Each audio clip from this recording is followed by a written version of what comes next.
Yes, today will we start the chapter number first. How Daddy was always late. It is a chapter of the class 8th. So हम सबसे पहले हम poem के author के बारे में जान लेते हैं. पोएम का ऑथर है Alexander. Alexander was a Russian writer and a poet. वो एक रशियन राइटर था, एक पोएट था. He was the born in the police. वो पोलिस में पैदा हुआ था और उसने स्टडी करी थी मॉस्को में. एक लिटरेरी इंस्टीट्यूट था जिसके अंदर वो पढ़ता था. ही बिकम वो फेमस हुआ था अपनी लेखन की वजह से, अपनी राइटिंग की, अपनी जो उसने पोएम वगैरह लिखी थी उसकी वजह से, अपने लेखन, अपने विज्ञापन की वजह से वो फेमस हुआ था.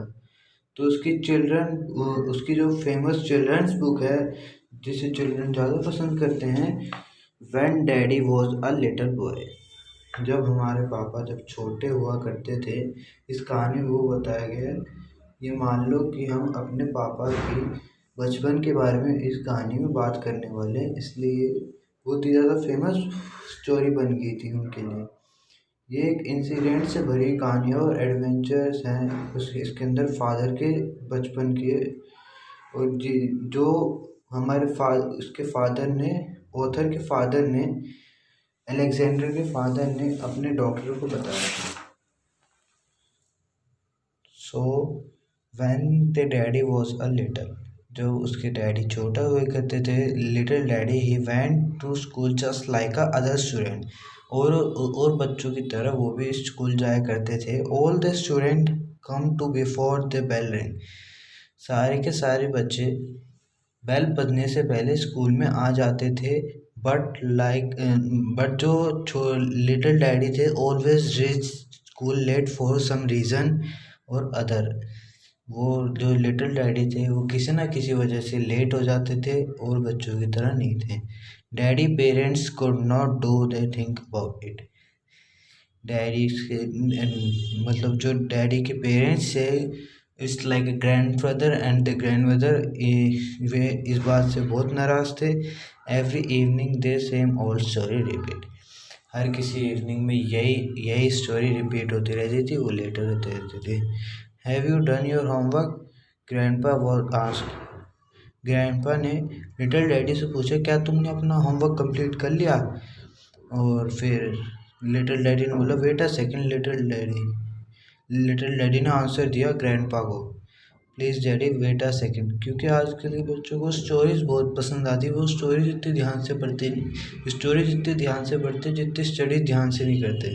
तो उसने ग्रैंडपा को जवाब दिया, wait a second, stop the reading and start your work immediately. Grandpa ने बोला, रीडिंग अपनी अभी के अभी बंद करो इमीडिएटली और स्टार्ट करो पढ़ना. अपना होमवर्क कंप्लीट करो, ग्रैंडपा ने कहा.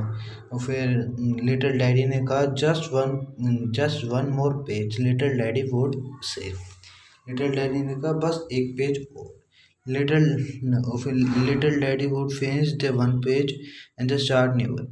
लिटिल डैडी ने वो अपना पुराना वाला पेज ख़त्म करा और नया स्टार्ट कर दिया. बिकॉज स्टोरीज में इंटरेस्ट बढ़ता जाता है तो हम वो उसको पढ़ते जाते हम अपने आप को रोक ही नहीं पाते. Just one more page little daddy would say. Little daddy ने कहा, बस एक और पेज, बस इसके बाद मैं नहीं पढ़ूँगा. But put the book down, wait a second. फिर उसके बाद में वो वही पेज पढ़ के मैं ये बुक रख दूँगा. Put book down, wait a second, मैं ये एक बार रख दूँगा ये book, wait a second. Finally the grandpa and the grandma would lost the patience. Grandpa और ग्रैंडमा ने अपना पेशेंस खो दिया. And they would snatch the little daddy from him. और फिर उन्होंने वो बुक छीन ली अपने लिटिल डैडी से वो बुक छीन ली. You will end up the lazy, good for the nothing they threat. उन्होंने कहा कि तुम किसी भी कार्य में कुशल नहीं हो और तुम लेजी हो. And the little daddy would you feel the offended. तो लिटिल डैडी ने इसको फील कर लिया, वो अपसेट हो गए. He would they begin to weep and demand to his book. उन्होंने कहा कि जब तक आप हमें बुक नहीं दोगे मैं तब तक अपना होमवर्क स्टार्ट नहीं करूँगा. And the evening they slip away. और फिर जब सबके सोने का टाइम हो जाता है तब लिटिल डैडी को याद आता है कि हाँ मुझे तो होमवर्क भी करना था. तो फिर वो नेक्स्ट पेज पे हम जाते हैं।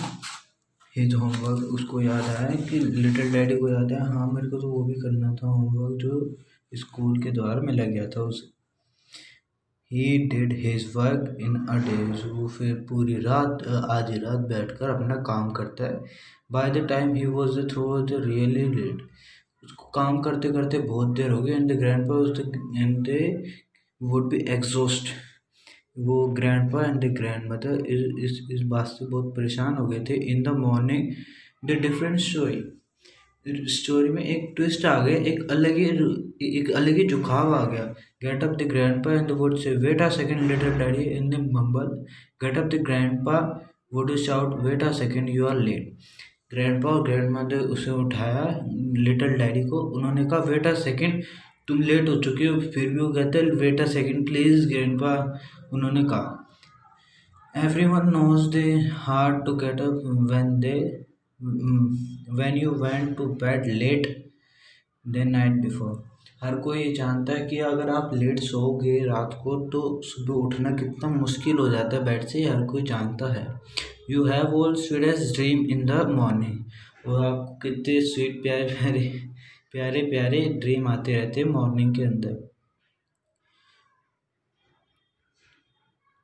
Time marched steadily on while little daddy and the stretch and the yawn and the pull his clothes one and sleepily was dozed through his breakfast and finally managed to get his books together. Then he was out of the house and running to school.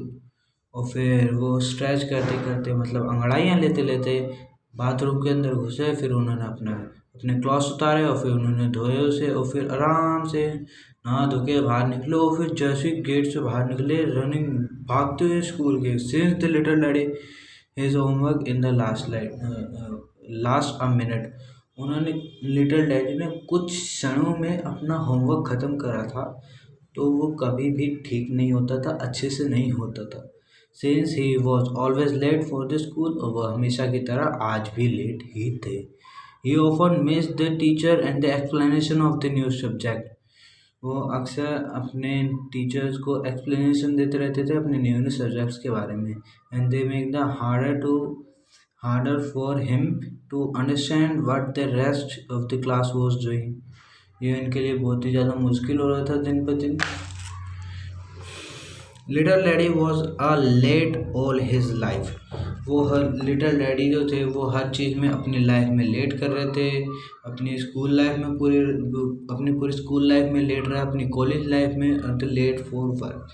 अगर आप अपने जीवन में कभी हमेशा सुस्ती दिखाओगे, hard work is the going to the good dream, आपका हार्ड वर्क ही आपके गोल्स को कंप्लीट कर सकता है। अगर आप लेजीनेस दिखाओगे आपका कभी भी गोल पूरा नहीं होगा।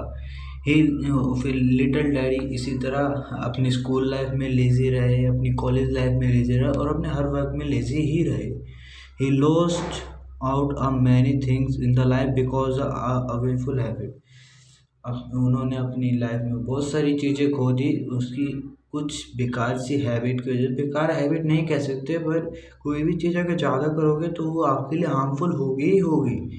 His friends love to tell the funny stories about his being late, और उसके फ्रेंड जो थे वो उसके बारे में मजाक उड़ाते रहते थे बीइंग अ लेट, वो जब लेट आता था। Even now the daddy does not know how to walk slowly, फिर he always is a hurry, he used to being a late, और फिर हर बात में लेट रहा। तो आप जब भी लेट रहोगे आप अपनी कोई भी चीज़ प्राप्त नहीं कर पाओगे। आप अपनी आपने जो अपना ड्रीम गोल करा होता है आप उसे नहीं पाओगे। Thank you so much. मैं अगर आपके अगर if you have any doubt please write down in the comment box. I will solve your problem in the future. Bye bye, take care.